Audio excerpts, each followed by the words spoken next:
So you've shot a video and a scene is well lit in one part, but not in another part. If only you had set up another light when you were filming. But there is a way to create a virtual spotlight when editing afterwards in Adobe Premiere Pro.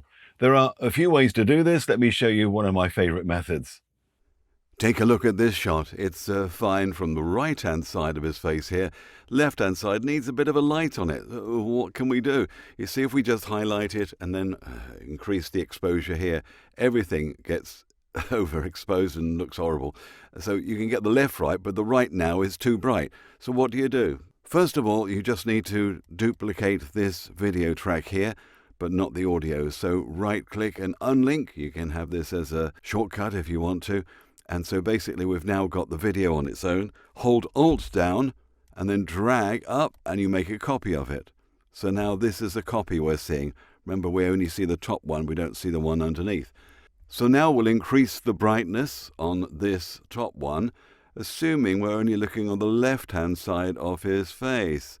But that's just what we did before. But now we're going to click a mask up here, click a mask while that is selected. There we go. Now that looks awful, but that's a spotlight. Very nice. However, it needs to be feathered a bit, doesn't it? So here we see mask feather.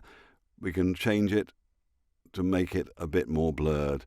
And now we can waggle it around, and that's much better. But we want it a bit bigger, don't we, really? Mask expansion. And now we've got a nice virtual spotlight we can move around. And if he moves his head, by the way, we can, of course, click here and change the mask path automatically moving where his head moves. So that's pretty good, isn't it? So get out of that. Now we take a look. And now it's much better. If we eye out this top track, that's how it was. That's how it is now. And it looks like a spotlight that you actually put there in the first place. And when you play it, it's not bad. It's far more watchable than it was before. Well, I hope you found that useful, and if you'd like to learn more tips, check out my Beginner to Pro video course on Adobe Premiere Pro with the link around this video. And for more media software training courses, along with voice training and voiceover courses as well, check out voiceovermasterclass.com. Thanks for watching.